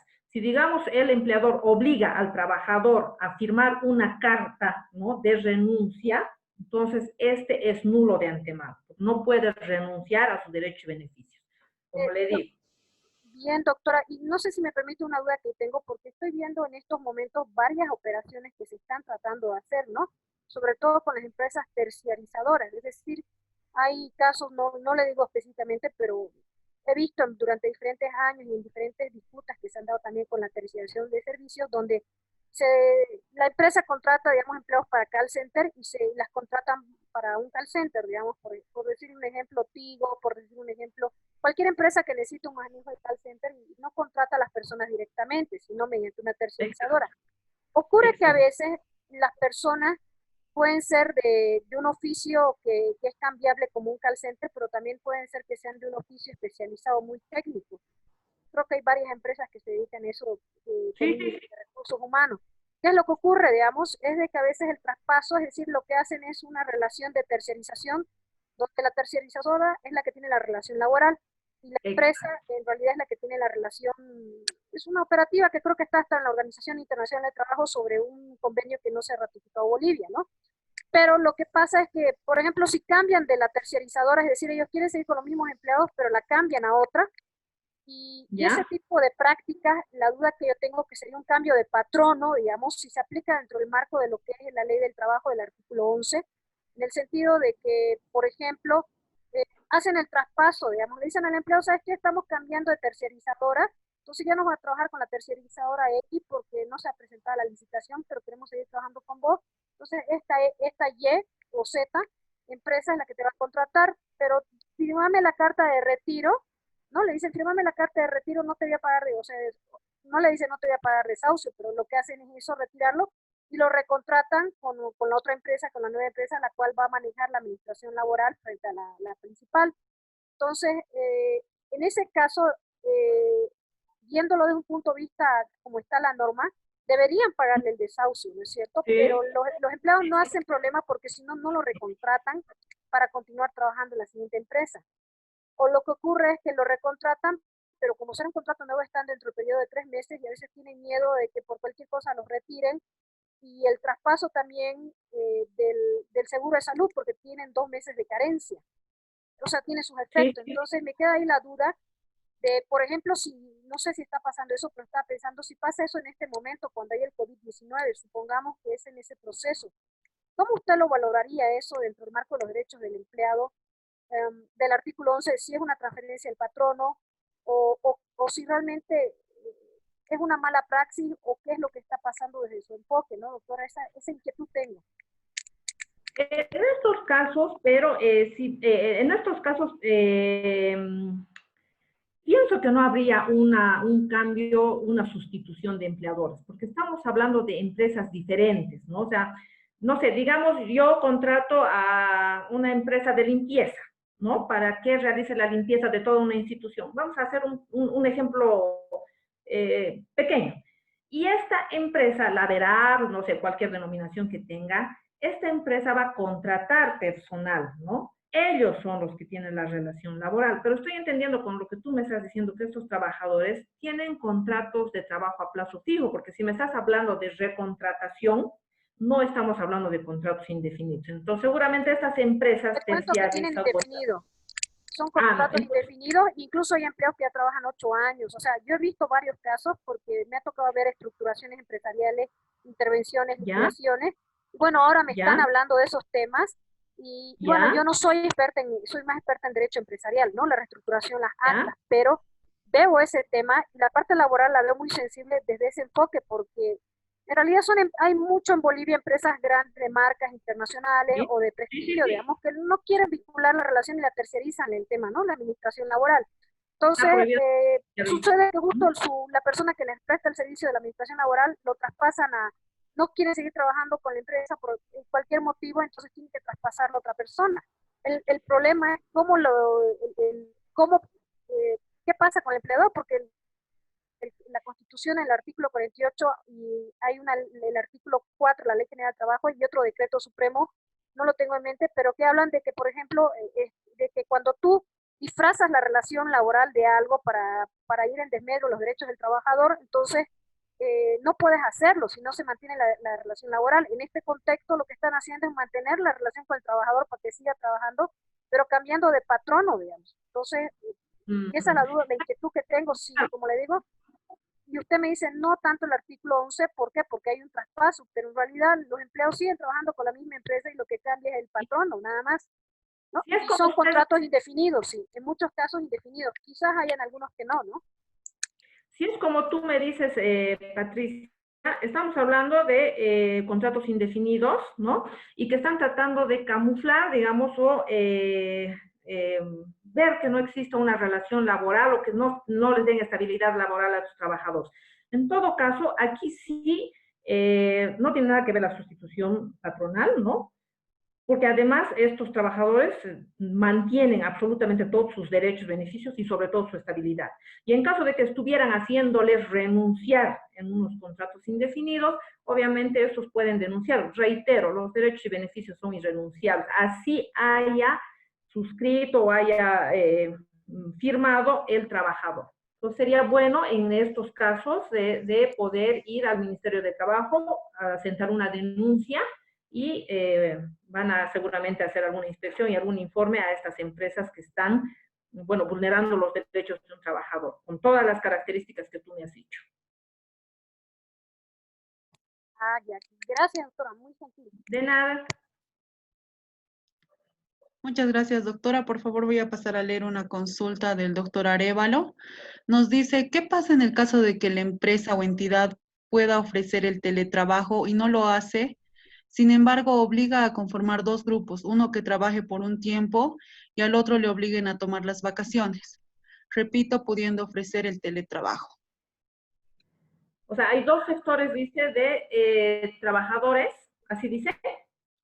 ¿Me Sí, reiteras, por favor, Mayra? nos da a entender el doctor que los han dividido, unos ¿Ya? van a trabajar por un tiempo, mientras los Ya te otros van a tomar vacaciones. Ah, ya. Ojo, solamente estas vacaciones se puede prácticamente obligar, lo que les decía, a los sectores vulnerables. No es a todos los trabajadores, por si acaso. Pues no puede dividir este sector, va a teletrabajar y este otro sector no. No. Solamente el grupo vulnerable, que estamos hablando de personas mayores de 65 años, mujeres embarazadas y aquellos que tengan una enfermedad de base, ¿no? Solamente ellos no, si no pueden teletrabajar, no lo hacen por el riesgo que corren, solo a ellos se les puede obligar a gozar de vacaciones y si no tienen vacaciones se les tendrá que dar la licencia especial que está establecida en el reglamento del teletrabajo. No puede dividir al libre albedrío, digamos, ¿no? Y tampoco obligar a ningún sector a gozar de vacaciones. Muchas gracias, doctora. Por favor, voy a pasar a leer la consulta del doctor Subieta. Nos dice, ¿qué sucede si durante 10 años se hace contratos anuales y conforme normativa se liquida al empleado cada año transcurrido? ¿El empleado pierde el beneficio de los quinquenios, vacaciones y bono antigüedad? No. A ver, si se liquida cada año, hay pues algunas instituciones, institutos que tienen esa práctica de un poco para no, al último, digamos, a la conclusión de la relación laboral, ¿no? Poder pagar en uno. Para empezar, sí se podría pagar los derechos y beneficios sociales a la conclusión, pero esto no implica, ¿no? Y si sigue trabajando el trabajador, esto no implica a que pierda ni sus vacaciones, ni su bono de antigüedad, ni los años de trabajo, por si acaso. Lo único que va a perder, obviamente, es el tema de su pago de indemnización, nada más. El resto, tanto la estabilidad laboral y los demás otros derechos, siguen vigentes, están estáticos, entonces no se va a mover ni los va a perder. Muchas gracias, doctora. Voy a habilitar, por favor, el micrófono de una persona que está registrada como derecho empresarial. ¿Ya? Por favor, si me ayudan habilitando su micrófono. Aló, Buenas noches. buenas noches, doctora. Mi nombre es Martín Fernández. Tengo la siguiente consulta. Y la consulta la voy a poner como un ejemplo que está pasando en algunas empresas. ¿Ya? Tienen trabajadores con un sueldo básico, los promocionan, ¿no? A nivel ejecutivo, medio ejecutivo, pero no les suben el sueldo, sino les proponen un bono de producción. Entonces, ¿Ya? este bono de producción nos permite que ellos se sientan más tranquilos porque está subiendo sus sueldos, sus ingresos, pero al momento de entrar a la cuarentena, les han bajado el bono de producción porque ellos viajaban. ¿Ya? Y les dejan y los mantienen otra vez con un sueldo básico, obviamente con las mismas responsabilidades y con la excusa de que ya no viajan, pues ya no les pagan ese bono. Pero siguen con las mismas responsabilidades. La pregunta ¿es un despido indirecto? Podríamos aplicarlo así. Y además que actualmente están ejerciendo funciones vía teletrabajo, ¿no? Claro. Entonces, A ver, siguen estoy siendo las entendiendo que mismas esos trabajadores tienen un sueldo prácticamente que se ha quedado quieto, eso estoy entendiendo, ¿no? Se les ha tratado un exactamente. poco para alivianar, digamos, eso les han otorgado un bono de producción. Por si acaso, para empezar, no es un despido indirecto. Si bien el bono de producción, el bono de antigüedad se adhieren contrato, pero tiene ciertos requisitos, el bono de antigüedad, el bono de producción, las primas. Pero en este caso, lo que debería hacerse legalmente, proceder en otras palabras, es que ellos cada año deberían incrementar su sueldo, ¿no? Ya sea por dos aspectos. Uno, por lo que es el mínimo salarial y el porcentaje que cada año otorga el decreto supremos, y otro por el bono de antigüedad, ¿no? Recordemos que el bono de antigüedad se cancela a partir de los 2 años de trabajo y este pago se hace en base a una escala establecida en el artículo 60 y en base al mínimo salarial, que se suma al sueldo. Entonces, por eso el sueldo también, a partir de los 2 años, incrementa por el bono de antigüedad. Entonces, me imagino que a estos trabajadores ni les están dando bono y tampoco les están cancelando lo que por ley les corresponde, que de manera anual tiene que gradualmente ir, ¿no?, incrementando su remuneración. Como les digo, tendrían que. Y si les denuncian en el Ministerio de Trabajo, con seguridad que les van a incrementar el sueldo en base al mínimo salarial o al incremento del porcentaje que cada año se da por si acaso, ¿no? Como les digo, esos derechos son totalmente irrenunciables. Entonces, en el momento en que este trabajador decide renunciar o que le despidan, con seguridad que automáticamente van a establecer este mínimo salarial o el incremento que corresponde en cada año. Con seguridad. Okay. Muchas gracias, doctor. Muchas gracias, doctora. Por favor, tengo una consulta interna. Nos dice, ¿Ya? doctora, buenas noches, muchas gracias por la exposición. La consulta es la siguiente. De acuerdo a un artículo de la Ley General del Trabajo, se determina que si un trabajador no se presenta a trabajar durante 6 días o más de manera injustificada, se podría considerar como despido. ¿Cómo se aplica esta ley si el trabajador fue notificado para retomar actividades y no se presentó? No, para empezar, si bien está establecido dentro de las causales justas de despido el abandono por más de 6 días, por si acaso este inciso, que es la inexistencia de más de 6 días, ha sido derogado por una ley del 23 de noviembre del 44. ¿Qué quiere decir? Que un trabajador no lo puede despedir, sino esta inasistencia injustificada de más de 6 días constituye en un abandono y por ende en una renuncia tácita del trabajador. No lo ha hecho de una manera expresa con una carta de renuncia, pero tácitamente al abandonar más de 6 días está renunciando tácitamente el trabajador. Y por ende, ¿no?, se le tiene que pagar todos sus derechos y beneficios sociales. Vamos a ver el próximo, el viernes, ¿no?, justamente estos pagos. Sin embargo, le voy adelantando. En este caso, como le digo, no es una causal justa de despido. Sin embargo, esta inasistencia constituye en una renuncia tácita. Esto implica que el empleador tendrá que pagar todos los derechos y beneficios correspondientes. Porque, como les decía hace rato alguna consulta, como ya no existe preaviso ni siquiera por parte del trabajador ahora, porque ya no está vigente que con un mes de anticipación el trabajador tenía que presentar su carta de renuncia, ahora ya no está vigente, entonces tiene que cancelar absolutamente todos sus derechos y beneficios. Reitero, no constituye en una causal justa de despido. Muchas gracias, doctora. La misma persona nos consulta si en este caso, al no haberse presentado, podría darla de baja directamente al momento de declarar la planilla y que el trabajador no pueda pedir que se le vaya a reincorporar nuevamente. No, porque como le digo, la normativa es clara, no hay un abandono de más de 6 días consecutivos a su fuente laboral y se sobreentiende que ese trabajador, a no ser que justifique, puede ser que justifique con alguna enfermedad, alguna baja, que tendría que presentarla inmediatamente, pero si no, automáticamente es una renuncia tácita. Y ya le puede dar de baja, pero transcurridos los 6 días, ya podría dar de baja, ¿no? Para lo que es el tema de los aportes, etcétera. Muchas gracias, doctora. Por favor, voy a leer un par de consultas más. Tenemos una consulta del doctor Peña. Nos dice, muy buenas noches, estimada doctora. Pedirle, si no es mucha molestia, una nueva, y breve explicación al respecto de las licencias y la acumulación de las vacaciones. Muchas gracias.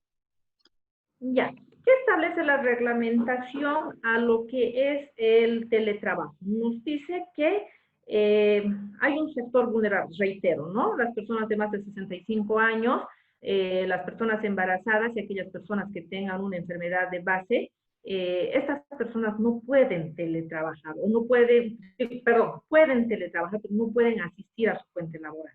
Estas personas que ni van a teletrabajar y ni van a asistir a su fuente laboral, dice que se les debería prácticamente obligar a usar las vacaciones, prácticamente. Eso dice este reglamento. Y si no tienen, ¿no? Ya no tienen ni un día de vacación, entonces recién se les va a otorgar la licencia especial que se les estaba otorgando a un principio con el decreto supremo 4196. Bueno, como les digo, tendrían que gozar de vacaciones sí o sí, y si ya se les ha terminado las vacaciones, tendría que recién dárseles la licencia especial. Y obviamente se les pagará nomás lo que les decía, no sabemos cómo va a quedar esa licencia, si después van a reemplazar con las horas de trabajo, realmente no disponen, ¿no? Yo creo que va a ser un acuerdo ya entre partes. Muchas gracias, doctora. Por favor, tenemos una consulta del doctor Castellanos. Nos dice, mi consulta es la siguiente. ¿Bajo qué normativa están regulados los servicios de consultoría en línea? Muchas gracias, estimada doctora. Las consultorías en línea están regidas bajo el Decreto Supremo 0181, que es la SAPS, ¿no? Y esto se da en las entidades públicas, por si acaso, no en las entidades privadas, bajo ese régimen. También está establecida, por si acaso, en las leyes financieras que cada año emite el gobierno. Muchas gracias, doctora. Tenemos otra consulta del doctor Agliahuanca. Nos dice, buenas noches, una consulta. ¿Cuál es el procedimiento para desvincular de manera directa a un trabajador que ha infringido una causal del artículo 16 cuando es imposible llevar adelante un proceso sumario interno, ya que no existe más de 3 trabajadores dentro de la empresa, sabiendo que en la actualidad tampoco pueden sujetarse a un reglamento? Gracias. Sí, evidentemente, a partir de 20 trabajadores, la norma obliga a contar con un reglamento interno, y en este caso es casi imposible tener con 1 o 2 trabajadores una normativa. ¿Cómo se les podría retirar directamente? Es obviamente, primero tendríamos que basarnos en una de las causales. La más común, digamos, que sea el incumplimiento del contrato, la más común. En este caso, si vemos que el trabajador está incumpliendo, obviamente pues, tendremos que pasarles las respectivas llamadas de atención mediante memos, cartas, la forma que vea el empleador para poder demostrar que este trabajador ha incumplido su trabajo. En caso de que sea, por ejemplo, robo, hurto, tendrá pues que denunciar ante la policía y recién con eso podrá desvincular y no proceder al pago de todos los derechos y beneficios sociales. Así tendría que más o menos normarse en estos casos. Recordemos además que no solamente, hasta nosotros nos constituimos en empleadores cuando tenemos nuestras trabajadoras del hogar y tenemos que ver estas formas de poder desvincular cuando incurren, solo cuando incurren en una de las causales justas de despido. En caso contrario, lastimosamente no se puede desvincular, ¿no? Y si vamos a desvincular, tendríamos que pagar todos los derechos más el desahucio por un despido injustificado. Muchas gracias, doctora. Por favor, a la doctora Paola Cartagena envió su consulta, pero está incompleta. Voy a pasar a leer la consulta de la doctora Daniela Cartagena. Nos dice, doctora, buenas noches. Por favor, si me podría aclarar la siguiente situación. En el caso de los colegios privados, se redujo el pago de mensualidad de padres de familia en un 50%. En este caso, ¿se puede aplicar un descuento igual al 50% del sueldo al personal? ¿Descuento para qué? Tendría que aclarar. De todos modos, si estamos hablando de los descuentos de ley, obviamente se va a practicar, ¿no? Y esta rebaja, obviamente se está dando por estas circunstancias y solamente por este tiempo, ¿no? No va a ser definitiva. Muchas gracias, doctora. Voy a pasar a habilitar el micrófono del doctor Flores. Doctor Flores, si me ayuda, por favor, habilitando su micrófono. Adelante, doctor. Creo que ya está. Buenas noches, doctora. Buenas noches. Agradecerle por la ponencia, estaba muy nutriente, estaba muy buena. Felicidades y hacerle la siguiente consulta. Dígame. Resulta que el derecho a las vacaciones es un derecho irrenunciable consagrado en la Constitución Política del Estado y tratados y convenios internacionales, ¿no? De los trabajadores. Ahora, respecto a la resolución ministerial que reglamenta el teletrabajo y prácticamente obliga al trabajador en situación de riesgo a hacer uso de estas vacaciones, ¿no sería una vulneración clara a este derecho irrenunciable al trabajador en el sentido de que estamos en una pandemia y de que el trabajador no va a poder gozar de sus vacaciones completamente, o sea, como realmente tiene que gozarlas, porque personalmente pienso, digamos, de que las instituciones o las empresas van a impulsar esta iniciativa antes de querer otorgar alguna licencia o permiso especial. Sí, evidentemente las vacaciones son irrenunciables, ¿no? E inclusive, bueno, les voy a explicar después qué pasa con el acúmulo de las vacaciones cuando hablemos en el pago de derechos y beneficios.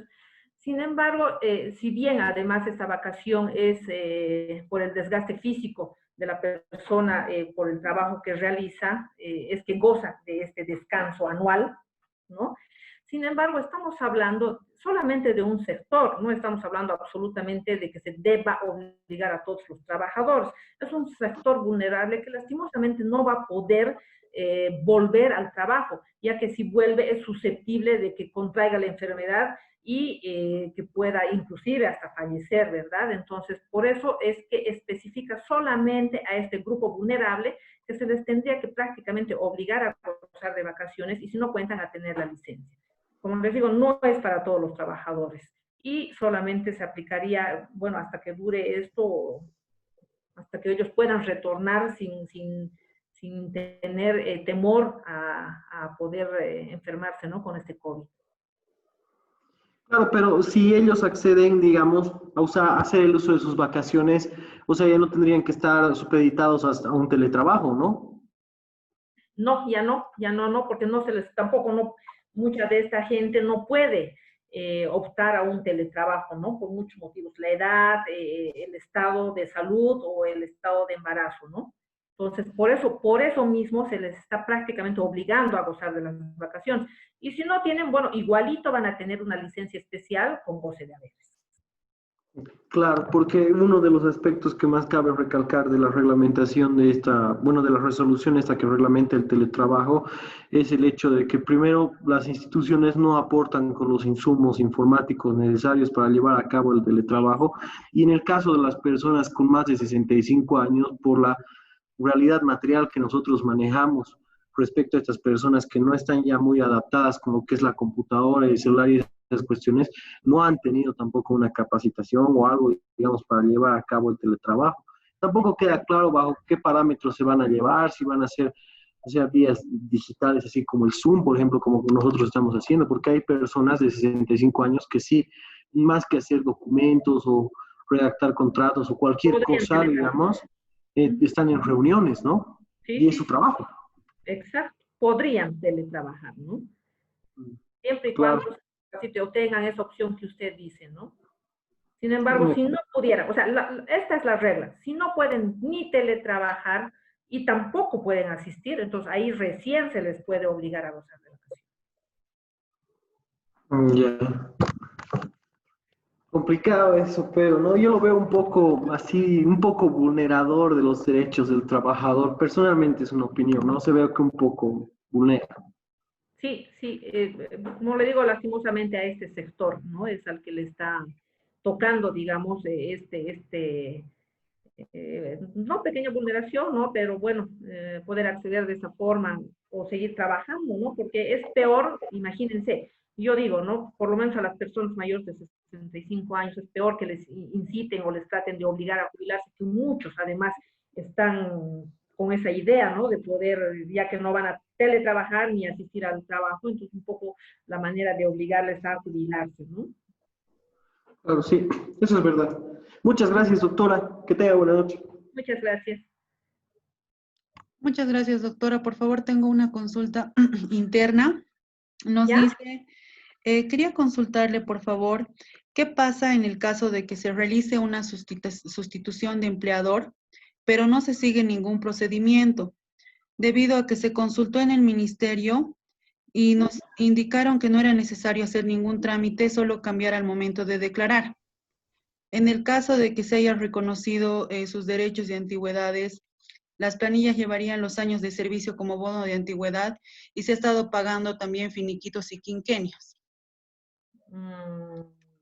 A ver, para empezar, no tiene que haber ningún formalismo ni nada absolutamente con el tema de el cambio del empleador o la sustitución del empleador. Además, en caso de que existiese, pues, sin, yo les digo, ¿no? O sea, sin avisar al ministerio, sin hacer alguna, no sé, algún trámite, entonces, obviamente, lo que les decía, los trabajadores tienen derecho absolutamente a todo, ¿no? O sea, se queda en statu quo lo que es su contrato de trabajo, tanto en su remuneración, su estabilidad laboral, y en caso de que el anterior empleador haya cancelado los derechos y beneficios sociales y continúa trabajando, obviamente se tomará en cuenta desde el día siguiente, ¿no? De trabajo con el nuevo empleador, se tomará en cuenta para el tema del pago de su indemnización. El finiquito, ojo, el finiquito es un formulario donde se establece todos los derechos y beneficios sociales, que es muy distinto a lo que son los derechos y beneficios. Ahí se plasma en este finiquito, en este formulario, si quieren, se plasma el pago que se va a realizar. Si se ha cancelado al trabajador, ya sea con renuncia, no sé, algún aspecto se haya desvinculado de esta entidad y se haya procedido a la cancelación, obviamente hay una ruptura de relación laboral. Ahora, si el nuevo empleador le vuelve a contratar, ya habiéndosele cancelado los derechos y beneficios, como le digo, empezará de cero con el nuevo empleador. Perfecto, doctor. En este caso, entonces, no tendría que realizar ningún procedimiento dentro del ministerio para hacer esta sustitución. No, no, solamente en los bancos, en algunas otras entidades AFPs, etcétera, donde soliciten, solamente ahí. En el Ministerio de Trabajo no. En el Ministerio de Trabajo lo que interesa es el trabajador más que el empleador. Perfecto, doctora, muchas gracias. Y ya, por favor, para concluir, voy a pasar a leer una última consulta y las demás consultas las podríamos dejar para el viernes, si usted está de acuerdo. Perfecto. Voy a leer la consulta de la doctora Paola Cartagena. Nos dice, en muchas empresas, debido a la crisis por el COVID-19, se ha procedido a obligar a los trabajadores a percibir tan solo el 50% del total del sueldo establecido en el contrato. Y a quienes se nieguen a aceptar esto, les exigen presentar su renuncia. Y siendo que las oficinas del Ministerio de Trabajo prácticamente han colapsado de empleados despedidos injustamente, los trabajadores se están viendo desprotegidos ante tales atropellos. Ya, para empezar, no se puede disminuir, como les digo, la remuneración, está prohibido, gozan de estabilidad laboral y del pago de lo que son sus sueldos. Y en caso de rebaja, ¿no? Ellos tienen que denunciar. Evidentemente está colapsado, pero hasta donde tengo entendido, ya vía internet o vía, hay una página donde pueden hacer sus denuncias. Ojo, hay que tener mucho cuidado que solamente se tiene 3 meses para poder denunciar cualquier despido injustificado ante la jefatura de trabajo. Pasados estos 3 meses, este trabajador ya no tendría derecho a solicitar su reincorporación ante el ministerio. Perfecto, doctora, muchas gracias. Tengo la mano levantada de la doctora Salvador y una consulta de la doctora Tejerina, que si usted está de acuerdo lo podemos dejar para el día Claro viernes. que sí. O Claro si, que sí. No, o si quieren ahora, ya, perfecto. si es temas, no hay ningún problema. Perfecto, voy a activar el micrófono de la doctora Salvador. Doctora, adelante, le escuchamos. Gracias nuevamente, muy amable. Doctora, la duda que tengo sobre las licencias a los empleados, como muy bien explicó, hubo unas modificaciones, primero eran 4 tipos de perfiles de personas y luego las redujeron, ¿no? Esos perfiles, pero eso también operó para el sector de salud, en las condiciones laborales. Y en el sector de salud, que son los médicos que trabajan, ¿no? Que están al frente de este momento que vivimos todos, ¿qué ocurre? Que hay han eliminado la opción de aquellas mujeres que han desembarazado, por darle un ejemplo, en diciembre, y tienen una bebé de recién nacida. Entonces igual están siendo obligadas a ir a trabajar, porque en la primera opción había que deberían estar al inicio de la cuarentena, se incluye al personal médico que no deberían estar trabajando, ¿no? Por la exposición. Entonces aquí hay otros elementos distintos a los trabajos en oficinas o de otra naturaleza que no son médicos de exposición directa al COVID. Entonces, la duda que yo tengo es que las resoluciones han salido, si no me equivoco, biministeriales o del Ministerio de Salud directamente regulando este tema.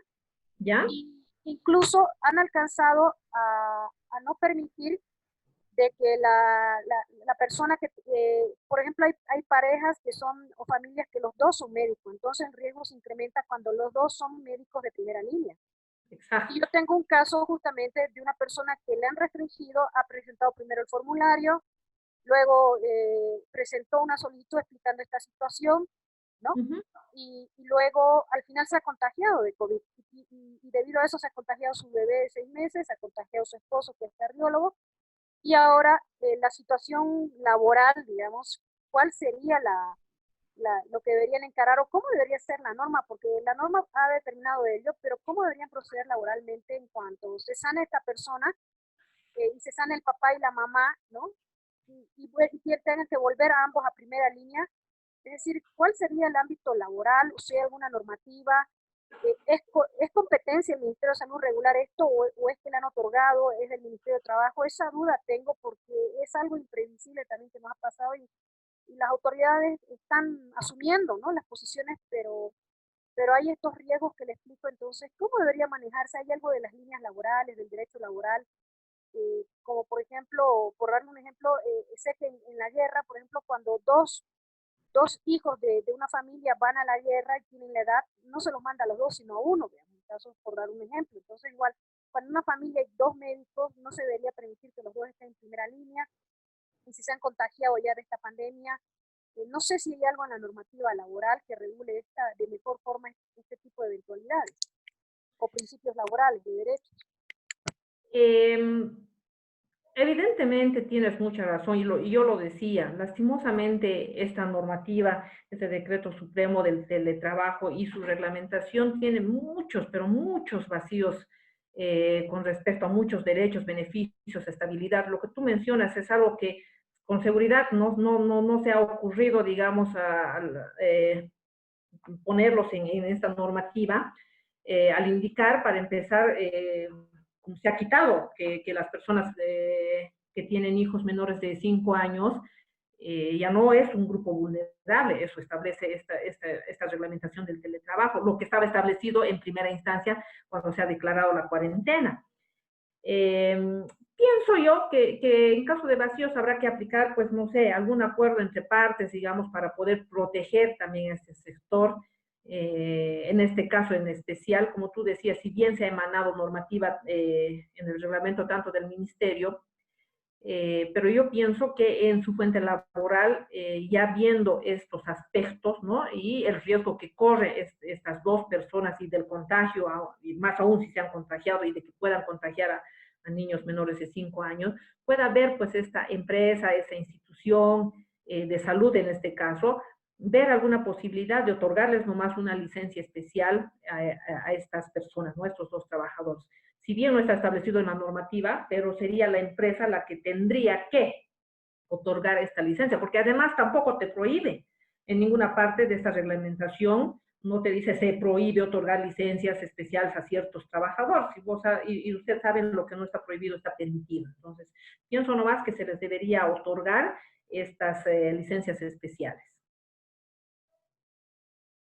Gracias, doctora, muy gentil. Muchas gracias, doctora. Voy a pasar, por favor, a leer la consulta de la doctora Tejerina. Nos dice, ¿qué pasa cuando un funcionario público es retirado 2 semanas antes de cumplir otra gestión y tenía 4 días de vacaciones de una gestión que estaba a punto de usar para que no prescriban y 15 pendientes de una segunda gestión, debido a que no se pueden acumular más de 2 gestiones? ¿Es correcto que solo se reconozcan esos 4 días y los otros 15 para el pago? Alegando que tomar en cuenta las duodécimas de la vacación que estaba por cumplir sería reconocer una tercera vacación. Ahora sí, este tema es muy bonito, pensaba hacerlo el viernes, pero maravilloso que haya preguntado. Lo que decía una anterior pregunta con respecto a la irrenunciabilidad y a la imprescriptibilidad de lo que son las vacaciones, ¿no? Por si acaso ha salido un auto supremo en 2015, se pueden anotar, ¿no? El 176/2015-L del... sí, ese decreto supremo establece justamente o se refiere a la prescripción y a la acumulación de las vacaciones. Para empezar, refiere a que todos los derechos son irrenunciables a partir del 7 de febrero del 2007, este auto supremo, y también refiere a que las vacaciones son irrenunciables y se pueden acumular las vacaciones que un trabajador quiera, pero solamente se puede acumular durante la relación laboral. Una vez concluida la relación laboral, aquí sí ya cambia la figura, ¿no? O sea, no se va a proceder a cancelar todas las vacaciones acumuladas. Solamente se va a cancelar una vacación entera, ¿no? Y las duodécimas que le corresponde al año que está renunciando, ¿no? Si renuncia hoy, digamos, entonces y ha acumulado 5 vacaciones, le tendrán que pagar solamente la vacación del año pasado y las duodécimas de este año, medio año, nada más. Sin embargo, el acúmulo solamente no prescribe durante la relación laboral. Puedo acumular 4, 5, 6, 7 vacaciones si yo quiero, pero debo gozarlas mientras yo siga trabajando. Una vez que concluya, no me van a poder pagar, porque aquí sí se aplica justamente que no se pueden acumular más de 2 vacaciones y al momento de la ruptura de la relación laboral no van a proceder a pagar todas las vacaciones. Muchas gracias, doctora. Me parece que esta es la continuación de la consulta de la doctora Cartagena. Nos dice, ¿no le parece que al igual como se ha implementado en el Ministerio Público, el Ministerio de Trabajo también debería permitir la tramitación de procesos laborales mediante juzgados virtuales y de esta manera evitar tanta vulneración de derechos? Dudo que ellos tengan en su reglamentación poder realizar estas reincorporaciones si quieren. Yo pienso que solamente son las denuncias, ¿no?, que ellos van a aceptar y una vez que se vuelva seguramente, porque ustedes saben que es todo un trámite administrativo, ¿no? Es la denuncia verbal o escrita y se lleva a cabo una audiencia y recién emite una resolución, a no ser que ellos reglamenten si es que esto se va a extender más y si ven que realmente hay más vulneración de los derechos como la estabilidad laboral en caso de despidos injustificados o rebajas de sueldos, tal vez ellos puedan establecer. Sin embargo, por el momento lo único que están realizando es aceptar las denuncias de estos despidos indirectos y estas rebajas de sueldos. Perfecto, doctora, muchas gracias. Y ya para concluir la última consulta del doctor Moisés Subieta, nos dice, mi consulta es la siguiente. Si la regulación del teletrabajo sería igualmente para las personas que están sujetas a contrato de prestación de servicios, siendo que este contrato está regulado por el artículo 732 y siguientes del Código Civil, y de ser así, ¿qué ocurre si un contratista o consultor sujeto a un contrato civil alega que en realidad es un teletrabajador de la empresa y por tanto requerir el reconocimiento de los derechos y beneficios sociales que prevé la Ley General del Trabajo para Personal Dependiente? Ya. Se puede suscribir evidentemente contratos civiles, pero siempre y cuando sean realmente contratos civiles. Un acuerdo entre partes donde no exista ninguna característica de relación laboral. Es decir, ese trabajador no tendría que tener horario, no tendría, tendrá la remuneración y que sería un requisito que faltaría dentro de los 3 requisitos que tiene, ¿no? Si tiene las 3 características de la relación laboral, la dependencia, subordinación, el trabajo por cuenta ajena y una remuneración, estamos hablando de un contrato laboral y no de un contrato denominado servicios profesionales o servicios, qué sé yo. Entonces tenemos que tener mucho cuidado, por eso les decía, entre los principios fundamentales que tiene el derecho del trabajo están pues justamente esto que está preguntando, que no puede suscribirse contratos civiles camuflados por laborales. Si es laboral, lastimosamente, el trabajador va a denunciar ante el Ministerio de Trabajo y ese contrato civil se va a convertir en un contrato laboral.